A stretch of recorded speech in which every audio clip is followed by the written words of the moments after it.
شرقري سو دوال لهوغا من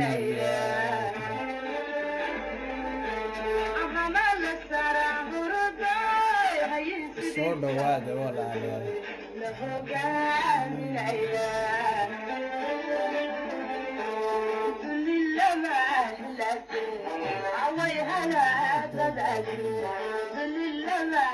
soo dhawaada walaalayaal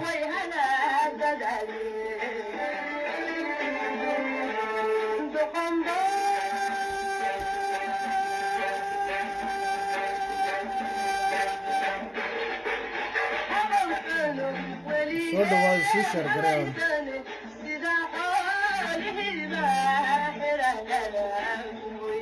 soo dhawaada walaalayaal soo dhawaada walaalayaal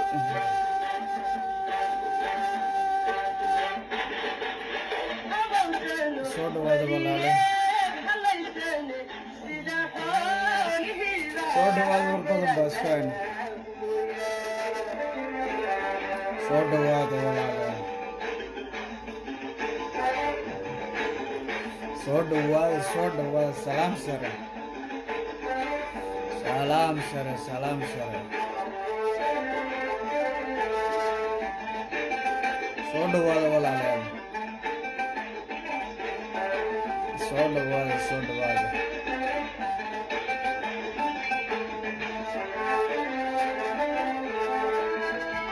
salaamu calaykum soo dhawaada walaalayaal waa iska bilaabanaynaa soo dhawaada waa si sugaynaa sii shargareen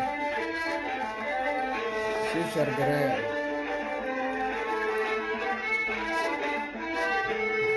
sii shargareen sii shargareen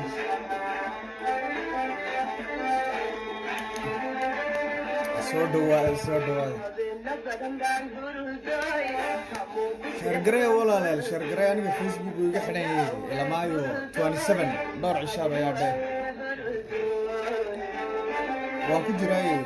soo qalday waan ku jiray sii wade haye waa shugiya sii wade shargaree walaalayaal soo dhawaada soo dhawaada soo dhawaada soo dhawaada soo dhawaada soo dhawaada asalaamu calaykum waraxmatullahi wabarakaatu walaalayaal kolley sii shargareeya aniga facebookii waa sidii kolley 2 cishaab ay hadhay alxamdulilah walaalayaal waxaan ii sheegayaa horta asalaamu calaykum waraxmatullahi wabarakaatu jumco mubaarak meel kasta daclada adduunka joogtiin walaalayaal waxaan ii sheegayaa maanta ka hadlaynaa dalka Djibouti xildhibaanada amba reer Djibouti u yaqaanaan dibiti maanta baarlamaanka Djibouti sayna soo wargelinayaan xildhibaanada dalka Djibouti isaaqo quraata maanta 11 xildhibaan ayuu ku leeyahay dalka Djibouti iyada bursigu 5 xildhibaan buu ku leeyahay carabtuna 2 xildhibaan ciisuuna 14 xildhibaan halkay gobonnimada ahayd oo isaaq hal xildhibaan ku lahaa iyada bursigu hal xildhibaan carabtuna hal xildhibaan maanta sidee bay ku dhacday isaaqo quraata inuu 11 xildhibaan dalka Djibouti ku yeesho 10 noqoto Sacad Muuse midna uu noqdo Garxajis sidee bay ku dhacday dalka deegaan kuma le dalka ma degano xaafad bay ka degan yihiin inta sidee bay ku heli karayaan waa taa waxa oo dhan ayaan doonayaa inaan macnayo inta taagelin walaalayaal waxaan doonayaa horta inaan ku soo noqdo lacagtii laga soo ururiyay walaalaheen qurbo jooga Minnesota ee Soomaaliyeed ee dalka Djibouti lagu caawinayay lacagtii dalka Djibouti lagu caawinayay soo dal siday tahay Djibouti maamul beeleed ay tahay ee dawladda hayn lacag baa laga soo ururiyay walaalayaal jaaliyadda Soomaalida ee ku nool Minneapolis Minnesota lacagtii waxa soo qaaday nin la yiraahdo Abdiraxmaan Kaahin ayaa lacagtii soo qaaday $7,450 oo Canadian ay noqotay maxay Mareykan ay noqotay lacagtii walaalayaal halkee bay martay lacagtii yaa loo qaybiyay ma dadkii dhibaatadu ku dhacdaa loo qaybiyey amba lacagtii waa la isdaba mariyey walaalayaal waxaa dhacay lacagtii inaa la qaado oo loo qaybiyo qaxootigii yaman laga keenay dalka jabuuti lasoo dejiyey dadkii ay dhibaatadu ku dhacday jabuuti lacagtii haba yaraatee wax la siiyey ma jiro taana walaalayaal aan waxaa meesha lasoo fadhiistaa mar waliba caddayn baan lasoo fadhiistaa waa la yidhi uu yidhi waxa aanu kuma shaqeeyo okay waa kan ila daawada walaalayaal waa kan ila daawada waana daawisiina wax waliba waa proof wala wax waliba walaalayaal waa proof sii share garee walaalayaal share-ka taabto sii share qololka ku sii share garee qololka ku sii share garee walaalayaal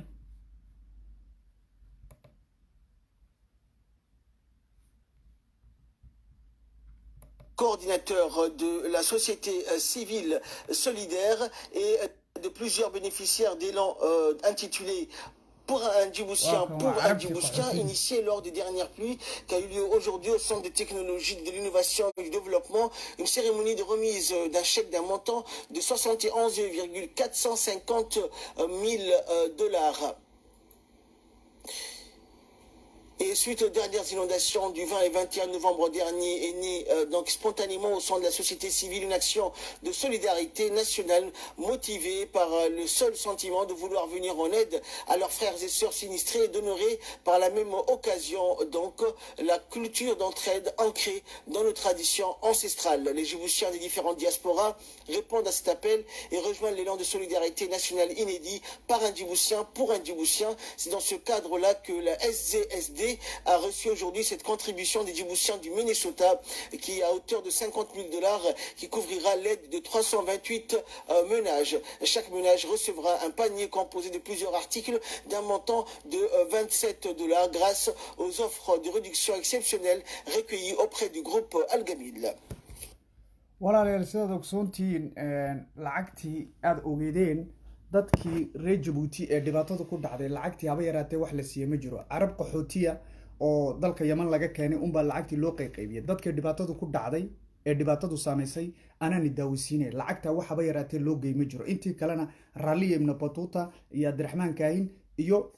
khadra habeeso iyo lacagtii kala qaybsaday walaalayaal waa kan dadkii dhibaatadu ku dhacday rababowgu ku dhacay dalka jabuuti dadkii wax ma loo taray dadkii wax ma loo geeyey waxba looma geen carabta qaxootiga aad arkayseen unbaa lacagii loo qayqaybiyey waatan dadkii dhibaatadu ku dhaceen walaalayaal sii share gareeya walaalayaal waa kuwan dadkii ku dhacay deeqaha ilaahay baa yimid ha yimaadee gurmad iyo gargaar ayaan u baahannahay agoon baan nahay kaartaseeda isku wada mid bay noqotay walaa ku sare walaa ku hoos oo dhukayaan anugu markii hore waxaanu ahayn masaakin gaajoonayso iska sabirsano meesha yara engegan seexanaysa maantana qaxooti baanu noqonnay xaafado kalaan ku qaxnay magaalada intii lagu qaxan ku qaxnay aqalladayadiina waa kuwa la duubaya ee muuqda annagu ma kala jeclin dowladda iyo dadka tous mon frère tout le monde mon frère haddii wax lanoo qabanayo wadani baan nahay haddii lana nacayana wadani baan nahay maba kala jeclin baa bini aadanka kii wax noo qabanayaana hagaaqdeeldalo buku dalo buku yana joogdawi tout le monde kaartase waa moi hagaaqdeeldalo agoon baan nahay ma shaqaysto waxba ma haysto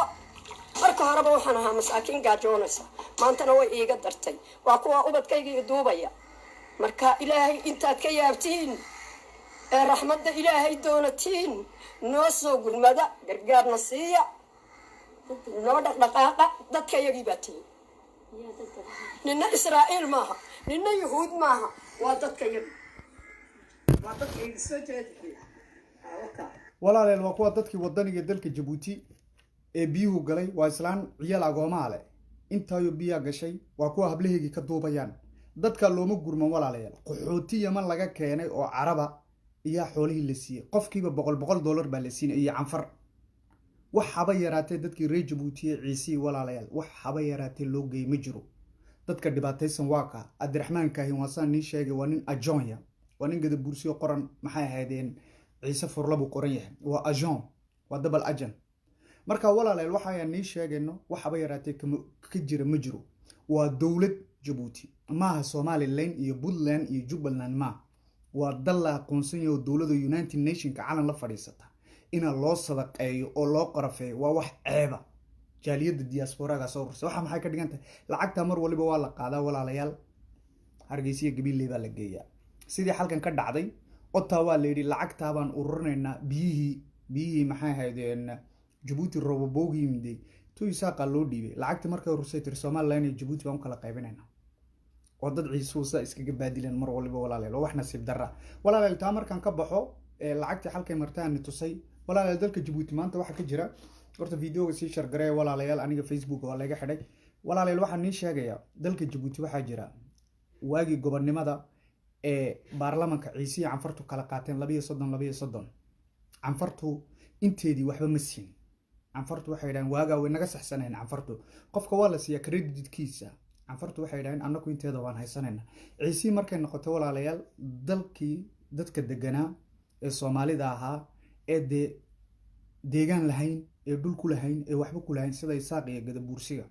hal deegaan ay leeyihiin ma jiro dad in la yaalay haayeen marka waxaan u ogolaanay kuraasadayadii xabad hal xildhibaan in la siiyo Soomaalida wala hatta Carabta Ciisa siiyay hal xildhibaan baa la siiyay haba siyaatay walaalayaal gobernimada markay saa u socotay maanta waxa dhacday dalka Djibouti in soo wargeliyeen xildhibaanada baarlamaanku soo wargeliyeen qabiilka Isaaq la yiraahdo 11 xildhibaan iyo dalka Djibouti maanta ku leeyihiin walaalayaal 11 xildhibaan iyo dalka Djibouti ku leeyihiin iyo 1% dalka ka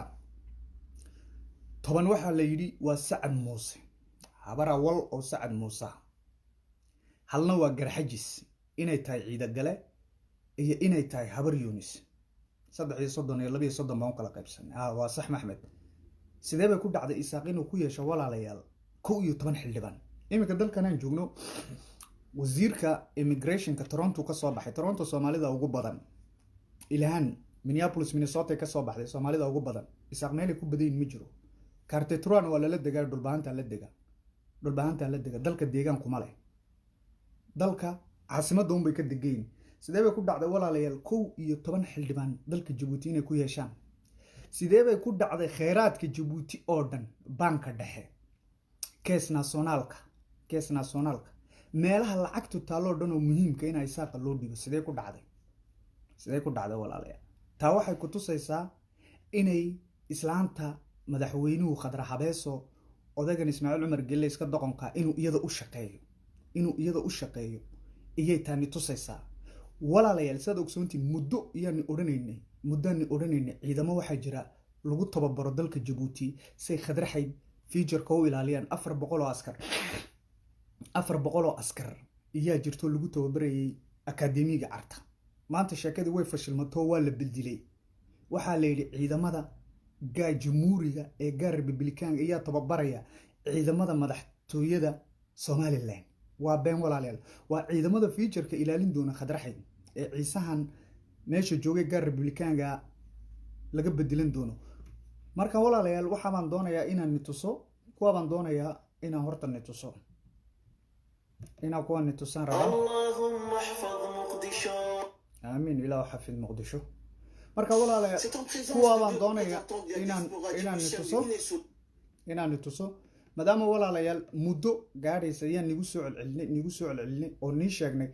ina askar jirto oo Sacad Muuse oo meesha lagu tababarayay inay jirto waa kan Maxamed Jaamac walaalayaal waa ninka haysta ciidamada gaar Republican-ga jamhuuriyadda Djibouti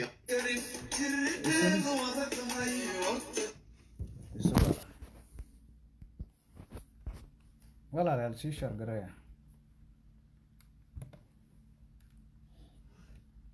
ciidamada jamhuuriyadda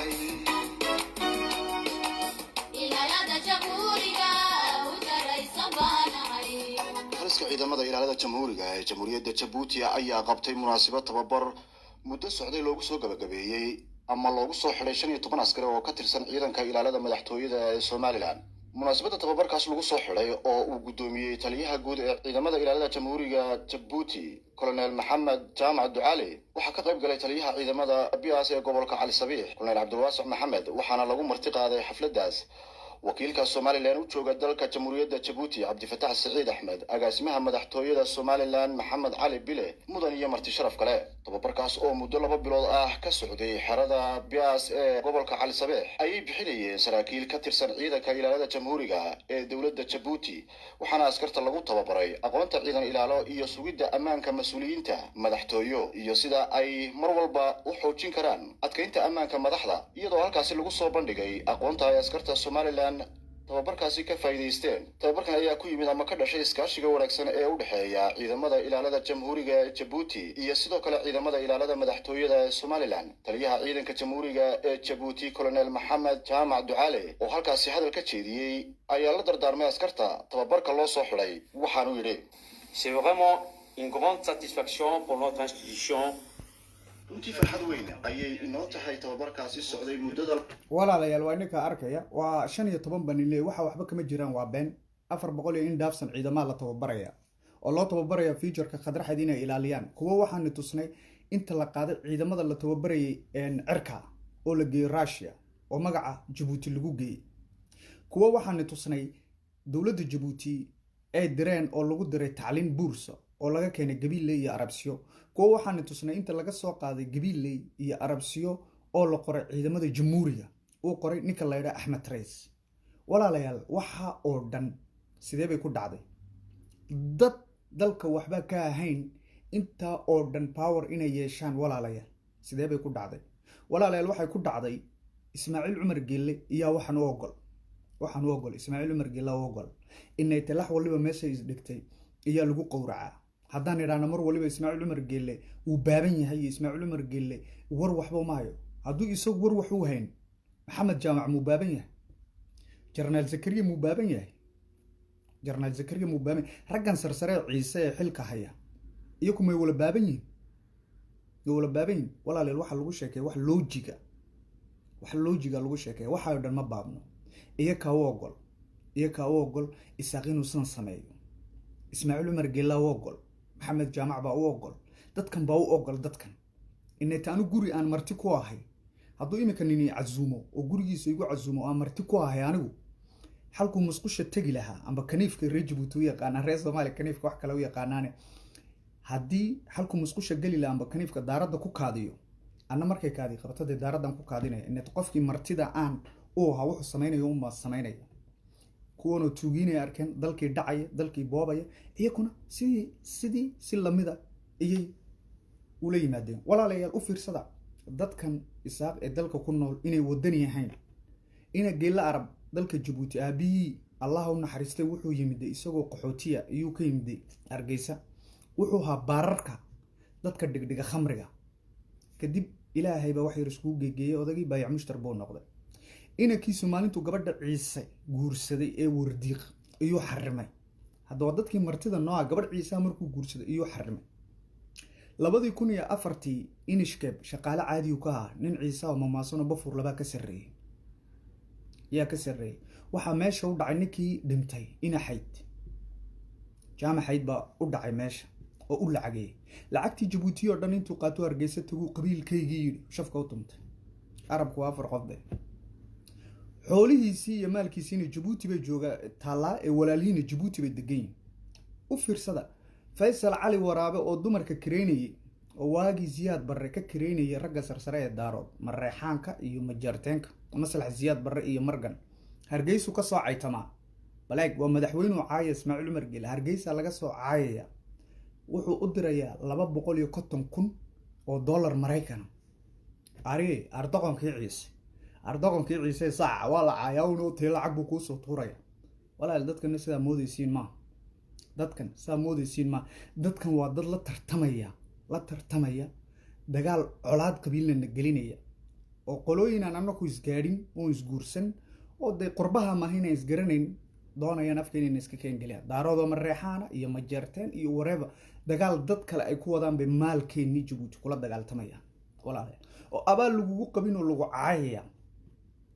والله بلو فرصة faysal cali waraabaa dhinaca ka soo cayo lacag buu diraa ismaaciil margeel marka walaalaha iyo hurdada ka kaca waa wax nasiib daraa inay isaaq maanta ku yeeshaan 11 xildhibaan dalka Djibouti oo gadabuursi ku yeesha 5 xildhibaan ee carabta ku yeeshaan 2 xildhibaan oo ciisuuna 14 xildhibaan ku yeesho say ku dhacday walu fiirsado ciisa waa lagaga badiyay baarlamaanka walaalayaal baarlamaanka Djibouti waxa xukuma nin canfariya yaa xukuma sawirkiisana tusaya محمد إندريس موجود حلا يلا مدام ما قاعد عن فرتان ما بكره ما حفظه أغلى ما قلنا به وأنا تصيا ولا ليال ناق قبل إساق أو صفيع علمي جبريل لا يراه هي أمر كلا قاطع يدوم بوح شكت وكم ولا ليال نكح حكومة برلمانك أنا عن فريق ريج جبوتيا أنا بفيسبوك أنا فريم كنا بدي عمر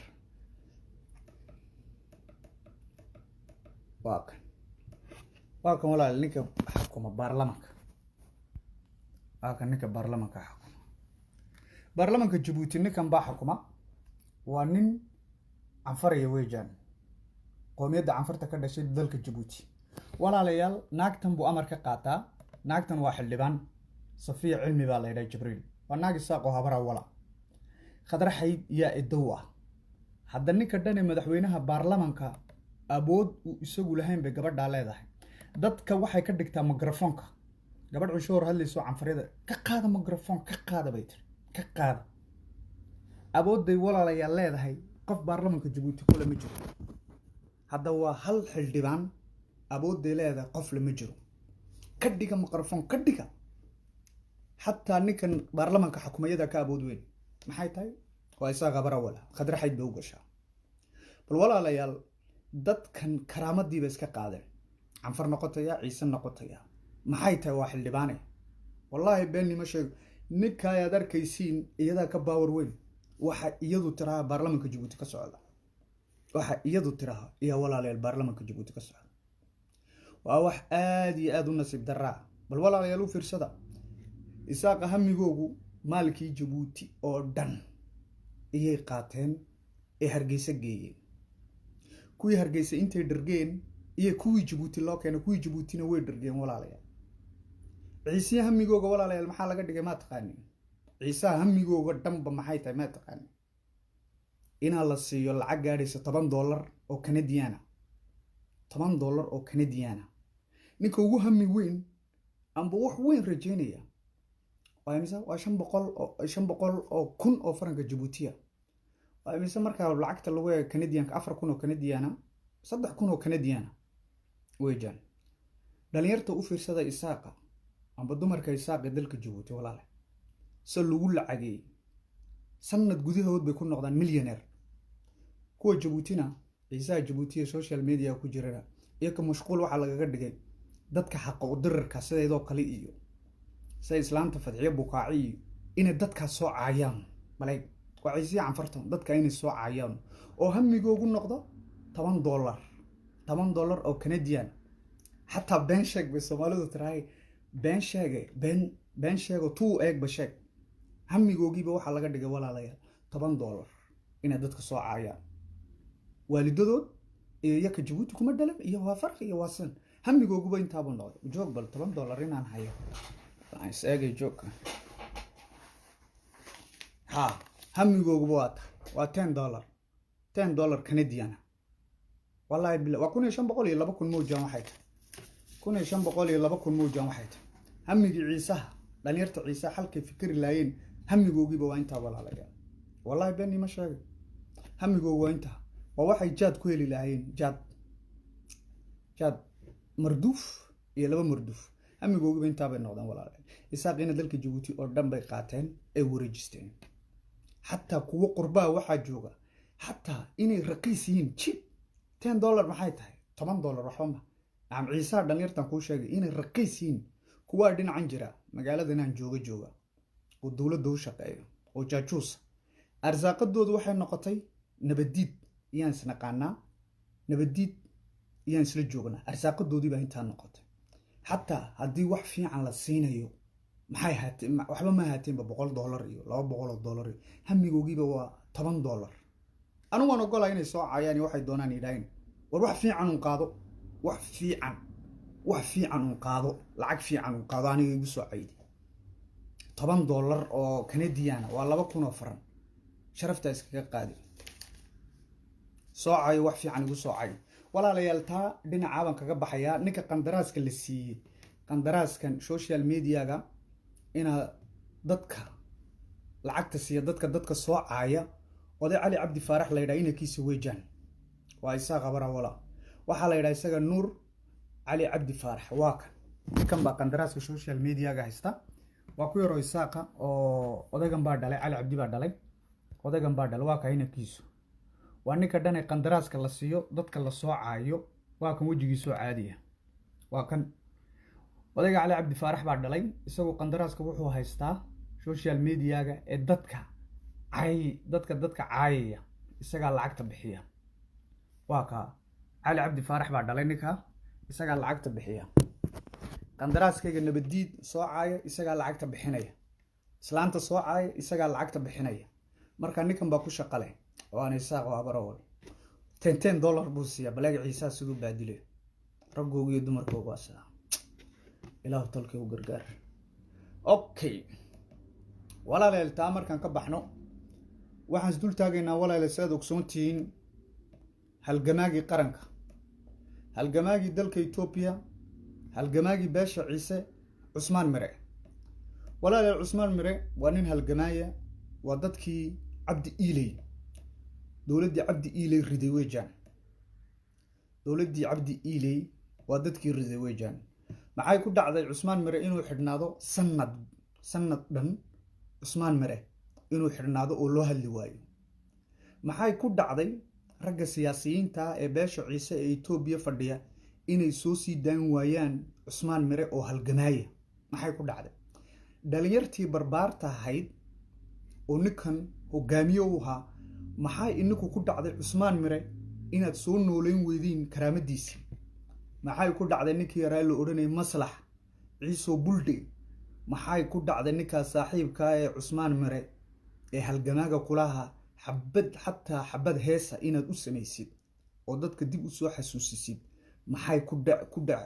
ku dhici weyday walaalayaal dadka Soomaalida inaan tusaan rabaa ninka la yiraahdo Cusmaan Mire waa halgamaa beesha ciisa waa nin nagu qaaliya waa nin dabara waa nin raggi cabdi iilay riday kamida isagoo dadkiisa u gurmanaya dadkiisa cundhufiya cadaytiyo garmulug lagu laynay isagoo u gurmanaya ayay rag dabadhilifo ciise ay jaajuuseen waa la qaaday dowladii federaalka qaaday dowladii federaalku markay qaadena xabsiga canfartay geeyeen maalin iyo dharaar ninka anigu waan u duceeyaa waa nin halgamaaya waana nin igu weyn waa kan ninkan halgamaa Cusmaan Mire waa nin ciise waa nin aad iyo aad raggi cabdi iilay riday ahaa walaalayaal ninka si xaq darra ayuu sanad ku xidhan yahay oo kilinka canfarta uu kaga xidhan yahay walaalayaal hooyadii codad ay noo soo gudbiyeen dadka nabadii TV ku xidhan ayaan ni shidi doonaa hadduu ilaahay yidhaaho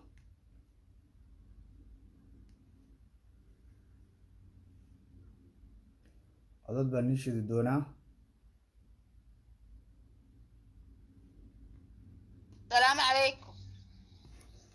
السلام عليكم دقيش في عددك اوي عثمان قرارتي لا خداي iyo joogada aruslan hadda islaan weyn baan ahay dibadu ma baxo aqal kan jiifa kolka wax u soo socdo mali wax tolo u soo socdo male ogaaska inta u jiro iyo qof u tagay ma jiro ninkan isaga is xidhay dhalinyarta kale way isqarinaysaa isaga is muujiyay baa meel walba la mariyay aadan faaraxin uu xidhay oo Ismaaciil xidhayna Cusmaan waan ogahay sidaan wadkayga u hubaa hooyo intaad igu dadaali karaysiin igu dadaalo hooyo dhigan gaarsiiyay ciisoo dhan ooya igu duceeyay inanko intaad karaysiin igu dooda kolka horeba gelin baad igu doodeene imikana hooyo ka seexanina xaggiinu ka nool yaa Cusmaan waayo hore la gogoynaa inuu canfarina ma xidhin ciise xidhay oo aadan faarax baa wareey aadan faarax ninka la yiraahdo walaalayaal gadaal baan iiga macnayn doonaa aad baan uga xumaaday ila dhageysta walaalayaal codadkan sii wadayaa hooyadii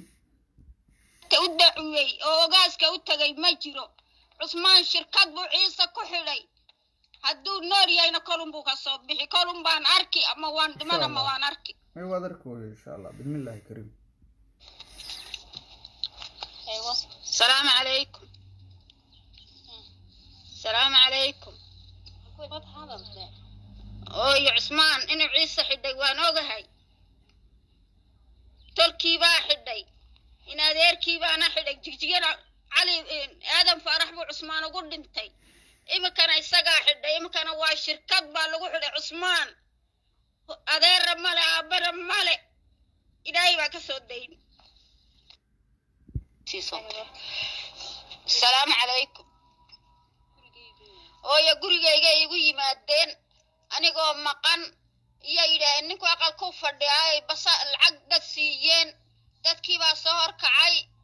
12 habeenimo aqalka la yimiday aqalkii albaabkii la jajabiyay isagana dad biilay u soo diro uu ka horbaxay xaafadaha inta lag bay ku wareegeen ay ciidan dhigeen عثمان حق إلهي بوكان نول يا هوي إنا الشركات كحولين دولة كلابا يساقا جنبيا ونجنبيا يا حدا وحيدينا واعيس طلع مالي تقنا مالي هوي درار كليا وداي ملو أو مقعيو وتاقي أوغاسك مجيرو نمبا وتاقي ولا ليهين ننكين هالكيوبا لغدلي قارود عثمان أوغاسا وضا حدا داي ننكا وطاري كالكو يرين هالكيوبا لغدلي قاري ننكينا إما كان حق إلهي ومن كسب إياه يا عثمان طال مية لأن العقبة لغو وضعوني ناصا قبط النكابة الليلي حق إلهي بعثمان كان نوريا نور اللوغو متلقرين آدم فارحنا يستقى درتي بالمفور لوا مدحوينها ليلي عثمان جيجيجا لغو دي لغو أروري الشيء اللبا ما عثمان حق إلهي مقالة دربا واللوغو صفتو كالكم مدسك عليهم مدكلا لو كيني حق إلهي وكنول يا داد waxay igu tari karaysiin waa ka igu taray salaam alaykum ooyo insha Allah ninka wala garab joogsanaya waa ninka malqaya walaalayaal ninka la yiraahdo aadan farax waa madaxweyne ku xigeenka maxay haydin kilinka weejan waa nin ciisa oo furlaba Usmaan Mirana waa nin halgamaa ciisa ma oran karay waa nin furlaba ma ilaahay baa ka dhigay waa nin halgamaa ciisa oo danta ciisa lagu xidhay qofka markuu mowqif leeyahay anu aad baan u jeclahay dan ciisa lagu xidhay ninka iyo walaalihii iyo dulumka ciisa lagu hayo iyo ka dhidiyay walaala ninka aadan farax la yiraahdo meesha wuxuu u fadhiyo annagu ma garanayna dan ciisa ma fadhiyo dantu u fadhiyo jeebkiisa aan buu fadhiyaa dadka la laynaya ee la gumaaday ee cundufiya cadeytu raggii saxiixay iyo kamid ah ninka ayaad arkaysiin halgamaaga nitusa Usmaan Mirana isagu u xidhan yahay sidee ku dhacday dadkii oo dhan waa la soo sii daayay canfartii Djibouti ka imatay terroristiga ahaa ee ciisu qabteen waa la soo sii daayay sidee ku dhacday Usmaan Mire ilamaaya imika inuu xidhnaado sidee bay ku dhacday marka ogaaska gandaha baqa waana u dirnay nabadi TV ahaan imikana nabadi TV waan toos uga direynaa ogaasku hawlo badan buu ku jiraa uu mashquulsan yahay xeerkii iyo odayaashii bandhigay fariisteen aan daawisiin doona waxay ku soo gabagabeeyeen waxay ku dareen dadka la haysto ee xidhan in la soo sii daayo alxamdulillah arinta way martay marka waxaan nii bishaareynayaa oo nafteedu ugu bishaareynayaa halgamaa Usmaan Mire inaan dib u aragno kadib odayaashii ciise odayaal dhaqameedkii waxay soo gooyeen imikana waan daawisiin doona muddo dhowna ilaahay waxaan ka baryaynaa halgamaa Usmaan Mire inaan aragno ku faraxno oo nabadi TV-na si toos uga wareysano walaalayaal sidaad ogsoontiin baryahan oo dhan ciisaha waxay u fadhiyeen shir bay u fadhiyeen shir waxa loo fadhiyay magaalada la yiraahdo afdam iyo shir loo fadhiyay beesha ciise alxamdulillah rabbil caalamiin shirkii waa la soo gabagabeeyay shirka oo la isnadiifinayay waxa la iska nadiifinayay wixii cadawga la shaqeynaya ee ruufiyana ama jaajuus ee qabiilada ciise kamida waxa lagu guuleystay dhowrka reerood ee laga waayay ruufiyaanimo ama jaajuus waxa ugu horeeya reerka horona ma sha Allah waan hambalyeynaya iyo reebtigay walaaldoonka waan hambalyeynaya iyo in yar oo mamaasan oo meesha degan oo yakana laga waayay ruufiyaanimo dhowr reerna xabad baa laga helay laba reer ayaa ugu batay ruufiyaanimadii ama jaajuuski ma doonayo inaan taana sheego ee ciisu way ogyihiin okay taa waan ka gudbaynaa waxaan doonayaa walaalayaal inaan dhageysiyo ogaaskeeni karaamada lahaa boqorka ummadda Soomaaliyeed iyo go'aamadii ka soo baxay fadhigii afdan ee beesha ciise aad iyo aad ila dhageysta walaalayaal nadii shirka in muddo markii lagu hawlanaa ajandayaasha shirka ee kor ku tibaahan shirku wuxuu soo saaray go'aanadan iyo baaqyadani hoos ku xusan in la xoojiyo midnimada beesha in la xoojiyo lana xaqiijiyo halhayskii caamka ahaa ee horay loo dhigay ee ahaa ciise waa wada ciise nin caarama dheera in la xaqiijiyo maasha allah 2 cadaalad sinaan isxurmayn la dagaalanka musuqa qaybsiga khayraadka dalka oo ku salaysan xaq iyo ku dhaqanka dastuurka dalka in la taageero go'aanadii shirkii aadaama iyada oo shirkani aasaas iyo gundhig iyo saldhig u ahaa baaqii ka soo baxay aadaama ee ku waajahnaa qodobadii 7 ahaa wuxuu shirweynuhu isku raacay in qodobadaas la fuliyo isla markaana uu ogolaado sidaas darteedna 3 degmo ay dhibtu jirtay iyaguna waxay la ogolaadeen shirweynaha in maaragtayna baaqii iyo go'aanadii ka soo baxay shirkii aadaama in sideedii loo qaato ay ka mid ka ahaayeen naxaabiista oo ugu dhaqsaha badan loo soo daayo in maaragtayna ciidamada meelaha maleeshiyaadka la kala fogeeyo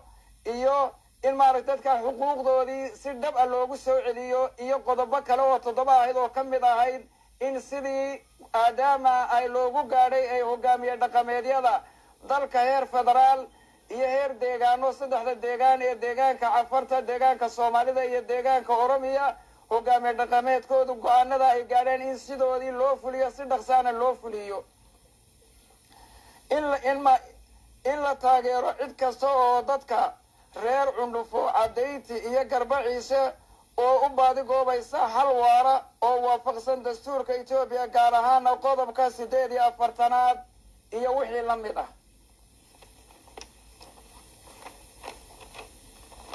in dowladda federaalka Itoobiya lagu taageero wax allaala wixii xal ah ee raali gelin kara dadka ku nool degmooyinka aan soo sheegnay ee 3 ah in dadka 3 degmo ku nool laga ilaaliyo wax allaala wixii jujuub ah ee la xidhiidha go'aanadii khaldanaa ee siyaasadeed ee horay loo gaadhay in laga ilaaliyo in xabadda lagu bedelo xal siyaasadeed xal siyaasadeed lagu bedelo oo nabadgeliyo iyo wada hadal in la in la joojiyo fikirka ah qaybi oo xukun ee ku waajahan degmooyinkaas tala kasta oo laga gaadhi 3 magaalo ama 3 degmo waxa lagama maarmaan u ah in lagala tashado lana ogeysiiyo ugaaska iyo gandihiisa iyo hogaamiye dhaqameedyada Soomaaliyeed ee dawlad deegaanka Soomaalida in lagala tashado arrintaa waxa looga gol leeyahay sida aan kor ku sheegnay in jujuub dad gaara intoo loo yeedho la yidhaahdo in degmooyinka 3 ah dawladda federaalka dawladda deegaanka Soomaalidu ay sida ugu dhaqsaha badan noloshooda horumarkooda nabadgelyadooda sida ugu dhaqsaha badan ay wax ula qabtaan oo horumar loo gaarsiiyo maadaama intaasoo sanadood aysan la kulmin aynan arag horumar wadanka ka jira Itoobiya horumarada ka socda ay 3 degmo aynan arag in sida ugu dhaqsaha badan dawladda federaalka ee dawlad deegaanku wixii wax degdeg wax loogu qabto dambideena la dhaaf dambidii baalideena la dhaaf ceebeena la astro khaatimada khayr ilaahay nagu khatimo taladii aan u fadhinay waa boqorka ummadda Soomaaliyeed dhageysta walaalayaal ducadiisu way socotaa عشان نفرد إلهي أنا قاقبله إلهي أنا قاقبله ترى ذي اللي قلنا جح الله كدقه آمين تي اللي قل لي بان الله كدقه آمين تي عرفت هذا الله عرك الله كدقه annaguna waan dhimanna ilaahay noo naxariiso ilaahay khaatimo nagu dil ilaahay roobka noo lis ilaahay dhulka rees noo geli ilaahay midnimada Soomaalida guud ahaan adkee ilaahay midnimadeeda adkee ilaahay wadankeena Itoobiya waxa ay ka socdo ilaahay ka qabooji ilaahay dabka ka baqtay ilaahay ka baqtay ilaahay muslimka quwee ilaahay muslimka quwee faatax walaaleel saad ogsoontiin waa boqorka ummadda Soomaaliyeed ogaaskii beelaha Soomaaliyeed ogaas Mustafa Maxamed Ibrahim siiba gaar ahaan ogaaska beesha Ciise walaaleel saad ogsoontiin shirka kadibna wuxuu iman doonaa Saylac Luqaya State qolooyinka meesha degan ee Maxamed Jaamac duleeyay ee tolkay u badan duleeyay ee 6 goobood xoog lagaga xidhay isla Maxamed Jaamac oo garab siinaya iyo ina barna xukumaan Sacad Muuse barna gada bursi xukumaan waana xoreynaya Ciise aan xoreynaya ragga meesha degan ee tolkay ee Sacuudiga noqday awalna waxay oran jirteen ha dhoobe duranta oo tiraha ma joogin waa dharaare dhacso maantana Sacuudi baad noqoteen insha Allah tolkiin baan xoreynaya wayna soo dhowdahay waxba maaha walaalayaal dadkii qarbaciisa ku noolaa waxayna soo wargeliyeen Nabadi TV ay la soo hadleen ay soo wargeliyeen dhakhtar waxa jiray area ka shaqeynayay dhakhtar area ka shaqeynaya jiray oo dhakhtarka qarbaciisu ahaa dadka Ciisaha ee Maleeshiyaga canfartu markay soo weeraraan lagu daweynayay marka walaalayaal waxa dhacday dhakhtarka muddo biilkiisa amba shaqaalihiisa oo shaqaaluhu ajnabi haayeen ogaaska beesha Ciise iyaa bixinayay lacagta dadka shaqaale meesha ka shaqeynaya ogaaska beesha Ciise iyaa lacagta bixinayay dawooyinka dadka lagu daweynayay wax walibana waxa bixinayay dawladda maxamed kelinka Soomaalida nasiiba gaar ahaan wasiirka caafimaadka walaalayaal ogaasku maadaama hawlo badan ku socoto uu aboodi waayay lacagtii inuu bixiyo shaqaalaha inuu bixiyo uu aboodi waayay kadib walaalayaal ninka xilka amba kursiga ku fadhiya beesha Ciise ee Aadan Faarax la yiraahdo ayay dadka baaq u dirteen marka u dirteen waxa kan waa dhakhtarku xidhmayay de beesha Ciise amba kursiga Ciisaad ku fadhidaaye dadka u saxiix bishaarada dadkan dhakhtarka ka shaqeynaya Mustafa Cagjar uu ogolaaday isagu sida kale uu diiday ilaahay imika walaale ballan beena arrin beena umbu wada marka dadkii oo soo codsaday Nabadi TV videoyaashan aniga ii soo diray qolalka beelaha Ciisana ay u direen qolalka WhatsApp-ka maanta waan hambalyeynaya qolalka WhatsApp-ka dadaal aad u fara badan baad qabateen aad baan hambalyeynaya siiba gaaraan Nabadi TV dadaal fara badan baad qabateen waxaad sameyseen oo kale maxaa niidhaha wax badan aad tarteen baa jira walaalayaal waan hambalyeynaya qololooyinka WhatsApp-ka inteera isjiidjiidkana waxba ma way soo dhamaanaysaa wax waliba way soo dhamaadaan qofka xunna isaga soo baxa hablaha siiba gaar ahaan mijakuulay sida kuwada sidaad u dadaalaysiin anigu waan ugu faraxsanahay waan ni ogahay marka walaal videogan doonaya inaan daawisiyo kadibna waxaan doonayaa inaan daawisiyo sheeka aan ka hadlaynay 4 sano horteed ilaa 5 bilood 6 bilood horteed ka hadlaynay oo la soo jadiidiyay ayaan daawisiin doonaa okay videoga walaalayaal la daawada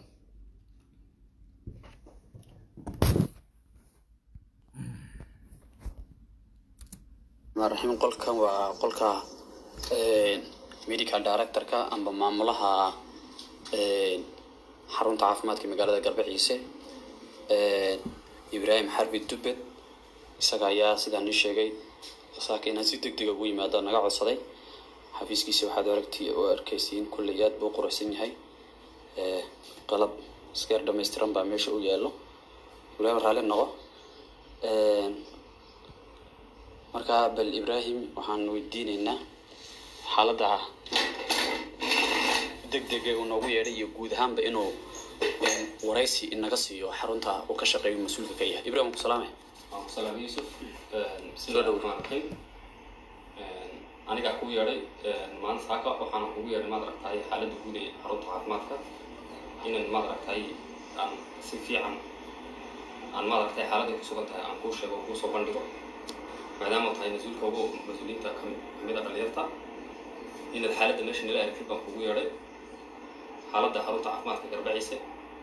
waa xaalad aan badan la soo tacaalini ilaa madraqtay sidii ay dagaaladii u dhaceen ilaa iminka xaaladda annaka gacanta ku hayno la soo dadaalinay maasha allah xaruntuna ilaa iminka maad aragtay adeegiida sida loogu baahnaa oo u bixisaa weli waan la tacaalaynaa laakiin carqalado yaroon haysta baa jira carqaladaha oo maad aragtay ah halka maad aragtay mushaaraadka intii hore oo dhan maad aragtay waxaa naga caawin jiray waa aabbo ogaaska weeyaan bilihii ugu dambeeyey adigo la awoodi kari waayey markaa dhowr bilood oo ugu dambeeyey shacabka magaalada ayaa maad aragtay ururiyey oo maad aragtay naga karay shacabkiina dee waa dad iska tabaalaysan oo maad aragtay markasta ma joogtayn karayaan mishaarkii shaqaaluhuna sababaha ugu badan uu nooga maad aragtay soconayo waa mishaar la-aanta weeyaan markii hore maad aragtay shaqaaluhu waa iska in yar way runaayeen ay badnaayeen laakiin dhibaatada maad aragtay mishaarka maad aragtay markasta dib u dhacaysa maad aragtay aan dabagalayna waqti qaadanaysa taa daraadeed dad badan oo nacay oo iskaga tegay baa jiro Ethiopian ugu badnaa marka wax Soomaaliya meesha aniga ka shaqeeya aniguna mas'uul meeshaan ahay marka carqalada ugu daranayna haysata arrimihii kala si fiican bay noogu socdaan hadii dawadii noqoto xarunta maad aragtay wasaaradda caafimaadka Dr. Yusuf yaa hadda iskalo si fiican nooga soo caawiyey qalabkii laboratory-ga hadday noqoto hawlihii kale maad aragtay emergency-ga xaaladihii kale si fiican iyay noogu socdaan marka tan noogu daran waxa weeyaan waa tan mishaarka taasi ay shaqaale badan daraadeed nooga tegeen imka inta hadhan in naga tagaan yaan aad iyo aad uga cabsanaynaa markii hore waxay ahayd shaqaaluhu way urunaayeen waxaan jeclaan lahayn oo ka codsanaynaa maad aragtay ummadii ka damqanaysa dhibaatada maad aragtay xarunta caafimaadka ka taagan ee taa bishaar la-aanta inay si hagar la-aan ugu soo gurmadaan iminka shaqaalaha aan haysan xarunta caafimaadka in yaroo hadhayna maad aragtay in naga sii tagaan iyay u dhow yihiin markii hore mishaaraadku waxay ahaan jireen 120 kun bay ahaan jirtay oo bir shaqaalihii qayb naga tegay iminka maad aragtay intaan haysano ilaa 80 kun yaa maad aragtay bishaar ahaan ku baxda intana inay socdaan bay qarka u saaran yihiin marka waxaan xusanaynaa in loo soo maad aragtay dadkii ka soo jawaabi karaya ee awoodi karaya dadka ka damqanaya inay xaruntan xidhnin maad aragtay inay u soo gurmadaan dadkana area-gan dadka ugu badan ay turku yaalana waa kabaabigan area-gan weeyaan marka waxaan ka codsanaynaa inay xarunta maad aragtay sidii u sii socoto inaan soo caawiyo inta maad aragtay wakiilku maad aragtay bishaaraadkii waxaan noo qabanayo waxaan ku sii sugno in ay naga sii caawiyaan dadkaasi okay Ibrahim waxaan arkay maanta xarunta waxaan ku dhaxarkay gaari deegaanka ka socdo oo taarikadii Soomaalida la oo caafimaad ah oo kililkan ka yimid yiri maadaama kililkiisa toos nigu xidhan yahay sidee sababtay waa awoodi waayeen inay mishaarkiinan toos nigu soo siiyaan maxay tahay ma weydiisatay bisi ninkaad wali weydiin waxa weeyaan maad aragtay arrinka horta gaarigan maad aragtay noo soo diray waa mobile team weeyaan waa gaarigii deegaan ka socda dhulkana waxa ka dilaacday xanuun jadeeca la yidhaaha ka dilaacday xanuunkii jadeecada maad aragtay sida ugu dhaqsaa badan bay uga soo jawaabeen oo maad aragtay xanuun faafay maadaama uu yahay sida ugu dhaqsaa badan bay uga soo jawaabeen laakiin arrinka bishaaraadka waa wax siyaasad khusaysa iyo keligoodna go-aan kama qaadan karaan arrinka maad aragtay bishaaraadkana codsi badan baan u gudbinay laakiin xafiisku waxa uu jawaab uu naga soo siin waayey wixii kale waa naga taageeri karaynaa laakiin taa bishaarka niima joogtayn karaynay nagu yidhaaheen oo maad aragtay taasina waxaan u malayaa inay maad aragtay carqaladii jira tahay daraadeed inay maad aragtay nooga soo jawaabi waayeen sayda daawooyinkii hawlaha kaleba markasta nooga soo jawaabi lahayeen marka taasi waa sababtaas weeyaan xarunta shaqaalaha ka shaqeysa Ibrahim haddaan ku weydiiyo tiradooda ilaa imisa qof bay yihiin shaqaalaha qaybta nadiifsooyinka qaybta gaardiyaanada iyo qaybta xirfadlayaasha imisa qof ay ku koobantiin guud ahaan waxaan nahay 19 qof marka lacagta 80 kun ee bir ama mishaar ahaan baad wada qaadatiin mise hawlo kale oo lagu qabtaa jiro lacagta 80 kun waxa weeyaan xarun caafimaad marka laga shaqeynayo waxa jira maad aragtay duty la yiraahdo oo maad aragtay shaqada waqtiga ka baxsan shaqaaluhu shaqeeyaan laba u kala baxdaa shaqaalaha wixii xirfadla ah waa bishaaraadkooda iyo maad aragtay saacada tarfiga shaqeeyaan duty-ga weeyaan waxa u kala baxan laakiin inta nadiifisooyinka iyo inta maad aragtay gaardiyaanada iyo waxay waa bishaaraad caadi ah waxay qaataan waa labada waxa u kala baxan Ibrahim waxaan ka warqabnaa in xarunteena ay dad badan oo bukaan ah oo dhaawacyada u badato dadka agaarkan bukaanka ee miyiga in la keeno sidee adeegooga u gaarsiin jidadkii kalena way naga xidhan yihiin oo ilaa xawaash ma mari karno dhinaca kale ma kici karno sidee adeega u gaarsiin oo halkee taageero ka heshin waa maasantahay Yusuf su'aalaan jeclaa inay weydiisid waan ku maasantahay maadaama aad weydiisay horta dhibaatada ugu daranayna haysata annaka waa gaadiid la'aan weeyaan fiidiyooyo badan oo maad aragtay hore u soo duubinay way jirtay dad dhibaataysan iyo oo maad aragtay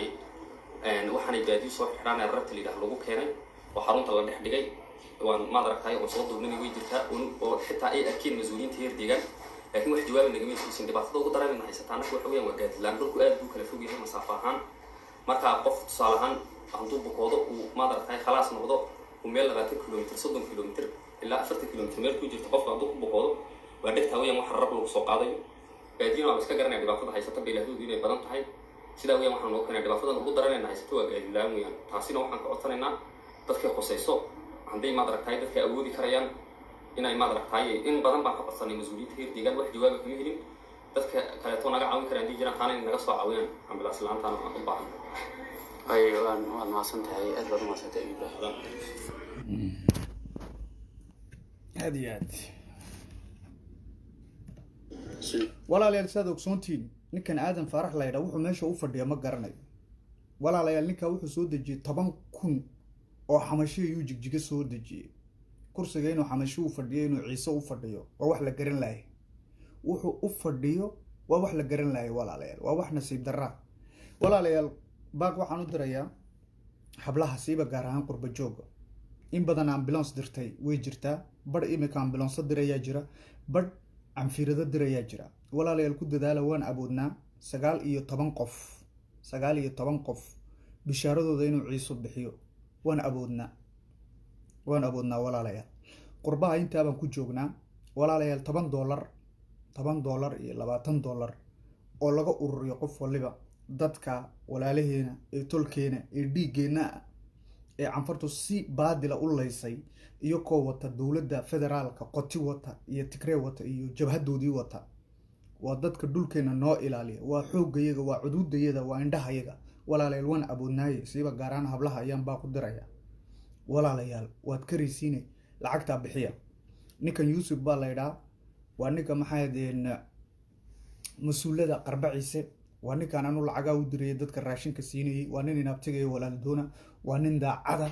waa nin wallahi oo billahi wuxuu isagu ku beeriye maahinay wuxuu isagu qaati jir waa nin daacadan ku kalsoonahay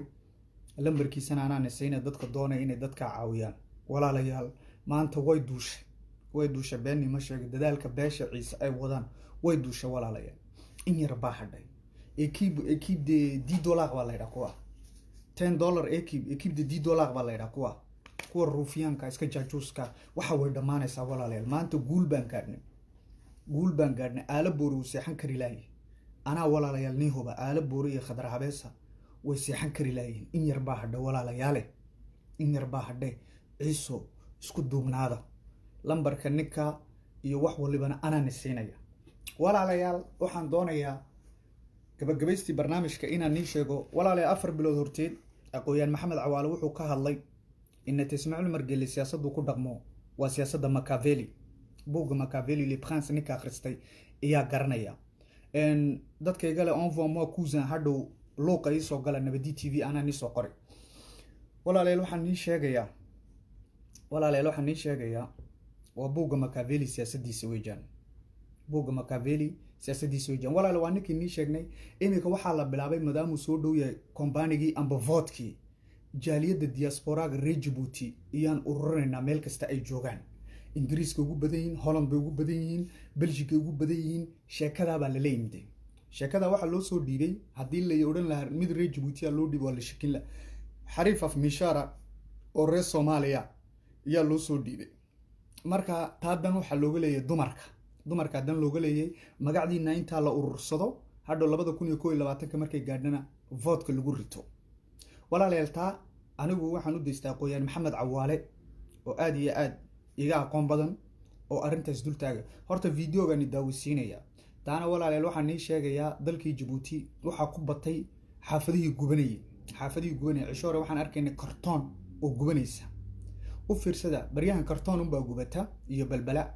marka ciise la doonay in la qaxiyo oo la dejiyo la yaablay ujeedo kalena arinta way leedahay dabkan mar waliba ka dhacaya magaalada dhexdiisa ee xaafadaha Tel Aviv iyo Jerusalem la yiraahdo ee gubanin karti Troyo ee gubanayso xaafad ciise walaalayaal ujeedada waxa looga leeyahay canfarta iyo la rabaa dib u dejin baa la rabaa canfartu maadaama Djibouti ka degan xaafad arxiba la yiraahdo waxa la doonayaa magaalada inay soo degaan magaalada inay soo degaan taa waa ujeedo canfarta la soo dejinayo taana ciisoo la socda markaan wax nii sheegno waxaad baraarugtiinuun markaa wixii aragtiin wakaa walaale horta videogan doonayaa fimishaarkan reer Soomaaliya inaan dhageysiyo kadibna aqooyan maxamed cawaale uu isdul taago bal iiwad Soomaaliya kaaga baahnayd saaxiib wadankan iyo wadamada kale oo rusug xariif iyo yursug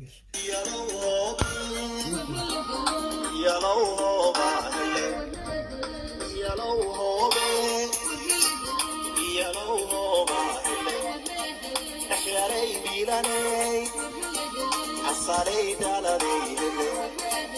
يدي دقني بقولي دعلي كرتي واتسيدتها بحلقي الله قدام يستيرها قبل ضربت عيك بحضون العيب ديو يا لو maalin wanaagsan walaalayaal waad mahadsan tihiin inaad maanta aad casuundeen waxaan ku faraxsanahay shaqada ay qabteen Fayrus iyo Xasna walaal aad iyo aad baad u mahadsan tihiin waxa weeye kulankan aad buu muhiim u yahay haddaan anigu idin sheego anigu waxaan ahay nin Soomaaliya oo u shaqeeya qolada UN-ka halkaana waxaan deganahay 32 sano waxaan nin Soomaaliya waxaan ugu weyn ma filayaa haddaba walaalayaal shirka maanta halkaan ku leenahay wuxuu ku saabsan yahay in aan idin sheego project dowladda Djibouti ay doonayso inay mataqaanaa dadkiin oo kale Fayrus iyo diaspora mataqaanaa oo wadanka wax u qabanaya ay waxay doonayaan in mataqaanaa dadku inay wax badan wadanka u qabtaan haddaba waxa weeye shaqada maanta meeshaan u imid waxa weeye waa shaqo UN ah dowladda Djibouti waxa weeye iyadu UN-ka ay waxay weydiisay inay saacidaan marka UN-ka waxay dhaheen waxaan doonaynaa jaamacad baxthi samaysa anigu waxaan ahay director baan ka ahay baxthi marka waxa weeye baxthiga aan sameynaa wuxuu ku saabsan yahay inaanu eegno inta qof oo Djiboutiyaana oo joogta wadankan iyo wadamada kale Holland Belgium France kale October waxaan joogay Djibouti waxaan la kulmay dowladda the ministry Gelle Idris kulli waa la kulmay hadda waxa weeye maanta meeshan waxaan isugu nimid waxa weeye inaan idin sheegno waxaan u baahanahay iyo idinku waxaad u baahantihiin haddii la eego mataqaanaa sidii waxaad qabataan aan u saacidi lahayn iyo sidii mataqaanaa idinka iyo dowladda iyo qolooyin kaloo mataqaanaa ku saabsan xagga dhaqaalaha maxaa la dhahaa ontovikalin siday mataqaanaa ay wadanka ay u saacidi lahaayeen projectkan waxa weeye siyaasad maaha waxa weeye siyaasad shuqul kuma leeyahay projectigu wuxuu ku saabsan yahay keliya in wadanka la saacido iyo in dadkiin oo kale oo dibadda jooga inay wadanka saacidaan Djiboutiyaan badan baa hadda wadanka dibadda ku maqan ilaa 7,000 waxay joogtaa France Holland kuma bandidin waxa weeye mogtahay afmishaarka Soomaaliya kaaga baan waxa inaad u tartid walaalayaal aqooyan maxamed cawaale oo arinta isdul taagaya oo si inaba caadi aan u macnaynay ila dhageysta walaalayaal u samra waa 13 midin kadibna waxaan soo qabanayaa dadka fikradda ka dhiibanaya bismillaahir rahmaanir rahiim بسم الله الرحمن الرحيم السلام عليكم ورحمة الله وبركاته ولا ليال وأنا محمد عوالي وحن ولا ليال دوني إن وحكة تعتبته وهي وحى أنك نجو أن أنا جو مارتي كحلي وأجيب مقع مارتي مقع أمة الصومالية أدير من الملا جوجان من الملا يكون نوريهين إيو أنا جو كحلي مقع نبدي تي في waayo waxa annaga naga go'an inaan ilaalino aan badbaadino maadaama ay dalkii weynaa ee Soomaaliya ay burburtay in dalka Djibouti la burburiyo inaan ka hortagno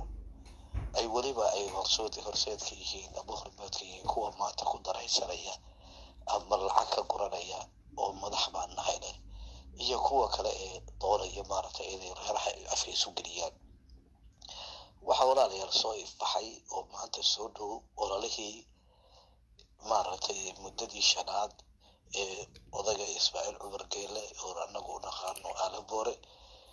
oo iska cada oo waxba amaamulin si ay ooradiisa khadraabeeso waddanka dib ugu hanti lahayd waayo isagu ololoo u sameeyaa ololaa magaciisa lagu sameeyaa isagaa la dooranayaa baleedhaa markaana isaga aqal baa lagu xidhaa iyadaa maamusha marka ay sheekadu kululaato u baleedhaa orod harimahadeegooyo boodbood shacabka horteeda weliba oo odaga intaa laagnin tuwiisayo iska dhigaa uu wanaxaa markaan arko waan baradilaaca maxaa yeelay waxaa laga leeyahay nin caafimaad qaba iska dhig ilal waa inaga arkayo oo iska dhibaytaysan yahay laakiinse boodbood oo dee oday caafimaad qaba wax maamuli karaya sida lagu arko hase ahaato waxaa dhacday arrin aada u muhiiman inii sheegaya waa dhexdiya waxaan ka hadlay dibadii t v halka ka hadlay in ololaha dambe la isticmaali doono dad lagu sheegayo maaragtay diaspora ereyga layidhaa isticmaalaya oo weliba dad kuwa waxbartaya ama jaamacada ha dhigaan ama hay-ada ha joogaan yaa ka hadlay oo la dooli doono la odhan doono waxaad tiraahdiin dalku horumar buu maray dalkii maaragta horumarka la marayna dee wax alla waxay ku cadaynayaan ma jirto because horumar adduunyada waxaa lagu cadayaa xitaa dadka waxbartay statistica sameeya ee maaragtay dee lasoo qaato xagee baa laga cayimaa marka la leeyahay dalba horumaray waa shacabkooga weliba kuwa hoose oo loo dhib yareeyo biyaha inay biyo nadiifa oo isdaba jooga ay cabitaankooga ay helaan oo sida iminka waddanka Rwanda 9% hadda u fiirsada reer Soomaaliya u yaqaaniin 96 waa 4% bay leedahay yaa xaafadihii baabadahoo dhan loo geliyay marka dadka reer Djibouti shacabka reer Djibouti gudaha dibadda joogaan isweydiiya haddaba iska daaya heejadahaba caasimada idilba imisa qoys baa aba imisa aqala baambad leh waa ka inta baambada leh iyo inta baambada lahayn baa laga hadlaya biyo xaafada baambada hore baambadii baa laga hadlaya kuwa xitaa baambada loo soo geliyay biyo ma helaan waa maya waxaa talabaad la eegaa waa koorhaanka ama korontada koorhaanku siduu yahay kuwa raagaya inaga garanaya waa cunnadu ceyshadu sidee bay qaali u tahay nolosha dadka bini'aadamka ma ku filan tahay waa maya dhakhtarada caafimaadka dadku waa annaga idinabadii t v dadkii oo dhibaataysana maalin walba lala soo hadlaya iminka islaamkana lala soo hadlaysay minkaan maaragtay wax igu dhex bururay ha la isoo qaado lahayd iminka sidii horumarina waa ka fiirsanaynaa hase haatee iskoolada tacliintu waa sidee marka horumarka la sheegayo intaaba haddaba lagu qeexaa oo dadka wadanadu dadka soo jeeday caafimaadka qabeen waxbay barteen lagu leeyahay ay dadka ku cayibaan iminka Rwanda iyo dalalka Rwanda waddanada Afrikaanka Ghana waddanada maanta la Botswana oo adduunyadu ka sheekaysaa laakiin ereyaro bilaa macni la rabaa in lagu qaldo marka waa hore ka sheekiyay oo taa waxaa la isticmaalay mid baa iminka la soo isticmaalay video la soo diray reer Soomaaliya af Soomaaliga ku adeegyahay Anwar Balida laakiin isaga awal way waxa la yiraahdaa Holland baa tegay dadka reer Djibouti iyo tira koob sameynayna buuli diaspora gadi oo iyaa u dirtay waxa isaga oo UN-tu hay'adiisu waxay qabatay weyd dadka diaspora reer Djibouti dibadda jooga wuxuu Faransiiska waa soo tiray 7,000 qof ku nool buuli oo reer Djibouti Holland ma rabnaa buuli Belgium rabnaa buuli Canada ugu badan yihiin buuli Canada France Holland waliba soo wasi badan Belgium saddexdaaba ugu badan yihiin buuli marka walaalayaal ujeedadiisu hadda waxay tahay ujeedadiisu dalka Djibouti oo caawin weeyaan buuli waa mashruucyo la soo maleegay ilaa nimanka xagga jooga aqliga mana haleelayaan oo qootaan male laakiin waxa laga leeyahay waxaan iniga cabsiinaynaa dadka diaspora-ga shacabka diaspora-ga reer Djibouti dibadda jooga yaa la rabaa ognahay kuwa Djibouti kuwa reer Djibouti kuwa reer Djibouti ama kuwa Djibouti dalka ku jooga magaca reer Djibouti ku jooga ama magaca reer Djibouti kuwa ku joogin marka cabsiinayna marta yareynaayo haddaan kuwa soo diiwaan galin waaya waxaan wadanada u sheegay inaad reer Djibouti baahayn walaalayaal inay naga cabsiinin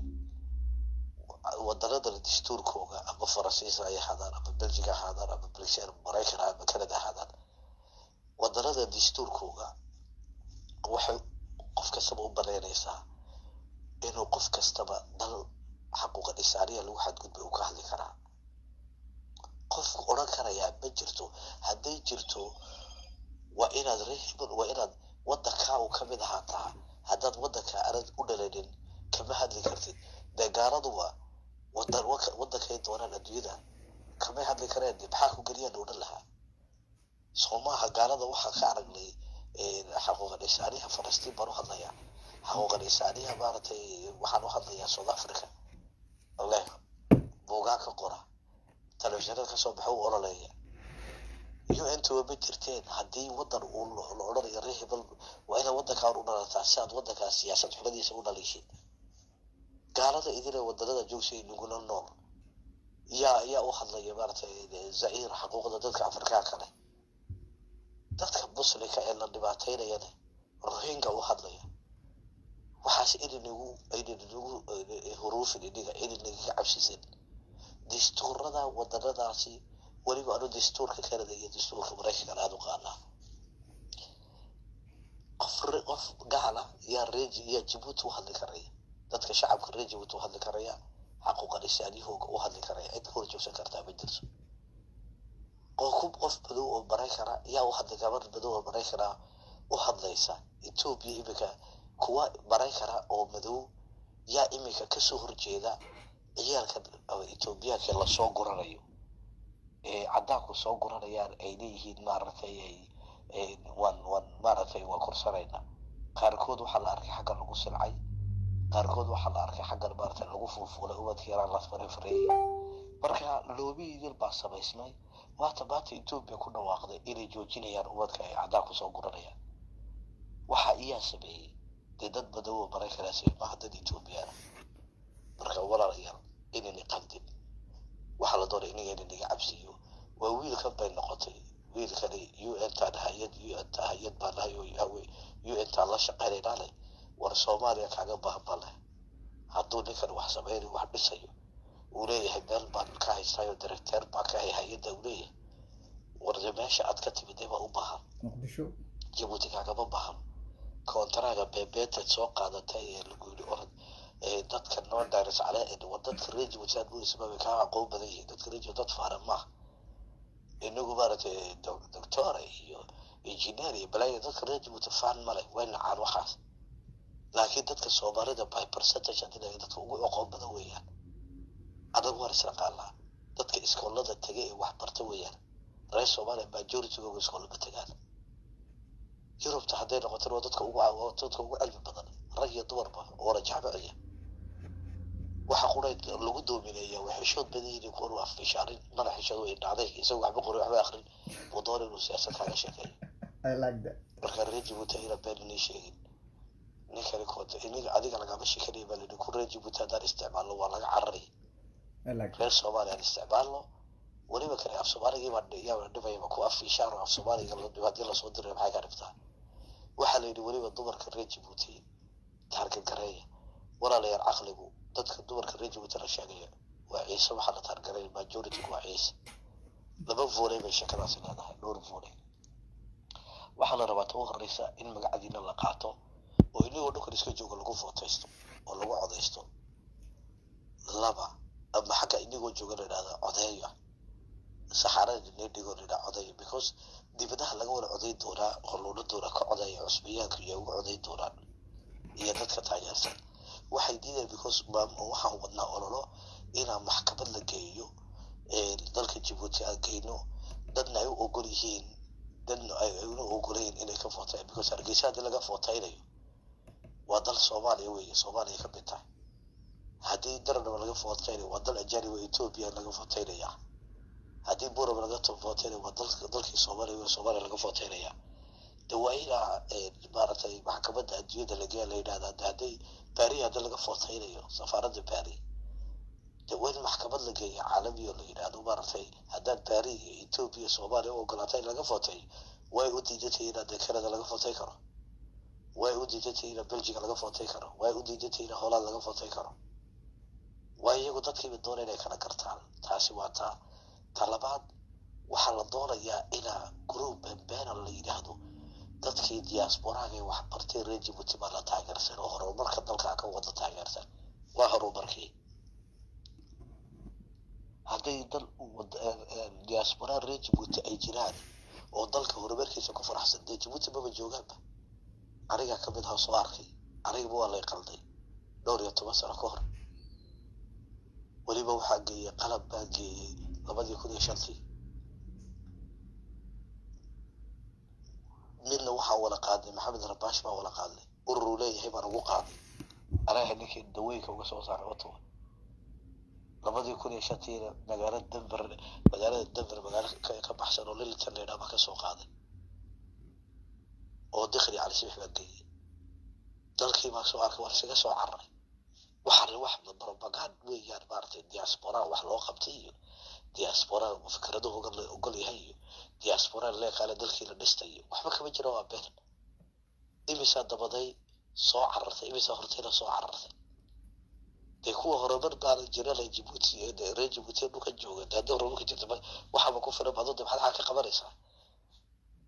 ila dalka horumarka iyaga dalka maartay Rwanda dadkii Rwanda ee xataa Mareykanka la deganay badnaa garwe wala yaacay kuwa dhaqaal kuwa dalkooda inuu shaqeeyo u tagay kuwa baac bishara u tagay oo dalkooda maartay lacag la tagay kuwa fikrada la tagay dalkii waa boobay ma soo noqdaan Vietnam waa saas leed shiinaha qurdooda shiinaha badan oo Mareykanka jiri buuxa jira caawi way wara noqdeen mana soo noqdaan maxay hadda wareejibutu soo noqdaan dib u soo cararaan walaal isweydiiya waana codadka barxaduubaya inaan dheereeyo goosbarku dheeraado dadku ma maqba dhageystaan wayna ku adag tahay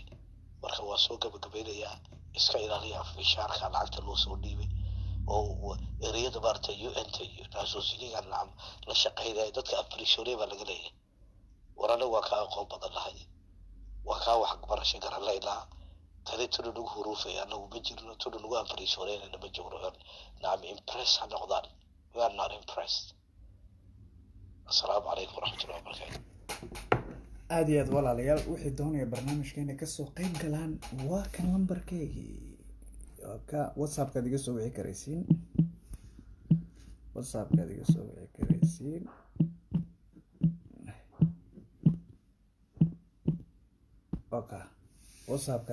karaysiin walaalayaal taageerayaasheedu codad ay soo direen baa jira oo dhageysiinaya inta waa ka lambarku walaalayaal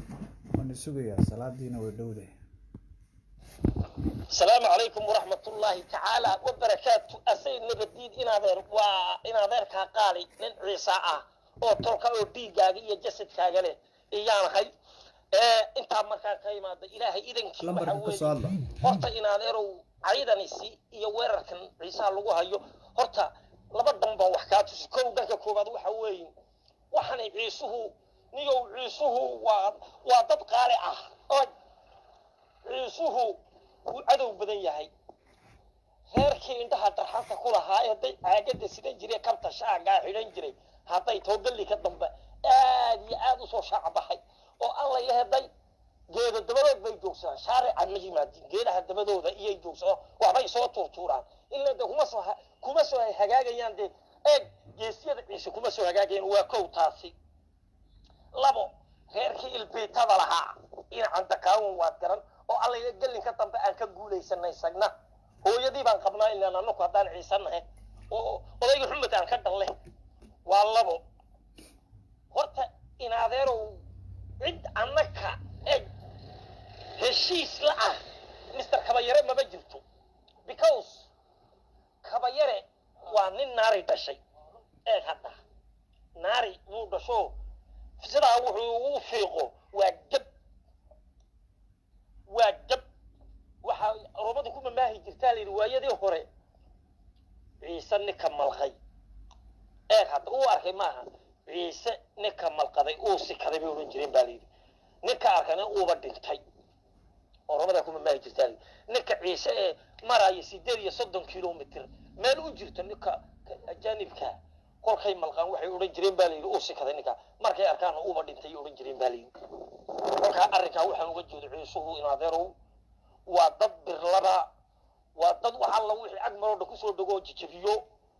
cadowgiisuna uu badan yahay hase haatee ha badnaado dee daacad baanoo qalbigan baa nadiif anagu ciise haddaan nahay ka nahay qalbigan baa nadiif ka nahay xaasid ma lihin dadkaa kale xaasid bay hadday samaroon tahay hadday isaaq tahay hadday oromo tahay hadday ilmaha dhaqaawan tahay eeg hadda waxaa dhan waa xaasid samaroonka waad aragtaa wax alla waxay haystaan ma jirto halkaa iyo soo saraaciidkii bay ciise oon hayaan halkiina way dhaafi laayihiin kolkaa in adeerow allah ku barakeeyo arrimahaad meesha ciise weyne aad u haysidna ilaahay aa kugu garab jooga in adeerow waxaanad ogaataa weligaa inaad aduka u sarreeya aad haan doontid gacanta u sarreeya haddii aad ciise tahay dad ma dulmaysid dad ma doonaysid tolkaabaad halkaa usoo fadhiisataa maalkaaga iyo muruqaaga iyo maskaxdaada eeg haddayaad in adeerow adeegsataa ma cid baad dondoonataa adu wixii kusoo dondoontay inaad iska waabis xaq baad u leedahay bilooyinku inay kolkay kusoo doontaan waabis xaq baad u leedahay badaacadaha cabbee guryaha fadhiyo qurqurmuuna nolosha ka dhacay naxalatulla caleyk inaan caytamaan isqabanayaa in adeerow aad baan kuu salaamay nin ciisaha aad ugu weyn baa tahay nin dhabaraad tahay in adeerow allah ku xafido waxaan haba garan maaye salaamu calaykum waraxmatullaahi tacaala wabarakaatu aad iyo aad waa taageerayaasheeda codad badan iisoo diray kanuun baan jeclaaday inaan niishido walaalayaal saad ogsoontihiin dadka qaarkood waxay fahmi laayihiin meeshan dalkan jabuuti ciyaalo suuq iyo ciyaalo suuqad baa haysata taariikhda ismaaciil margeelaan doona in yar inaan ii taabto kaga qabo 93 ilaa 94 ilaa maayo 99 ismaaciil umar geelle wuxuu samayn jiray walaalayaal sida aniga maanta dad badan igu soo caan baxayaan ee $10 igu qaadanayaan dadka wuxuu soo fadhiisin jiray idaacadda Jabuuti aadan roob lacawaala lagu caayi jiray muuse axmed indris baa lagu caayi jiray ina muuse turturo maanta nool baa lagu caayi jiray odagii maxaa la oranaya allahumma salli ala maxamed xisbiga emirdeega PND han jirtay aadan roob lacaw maxaa la oranaya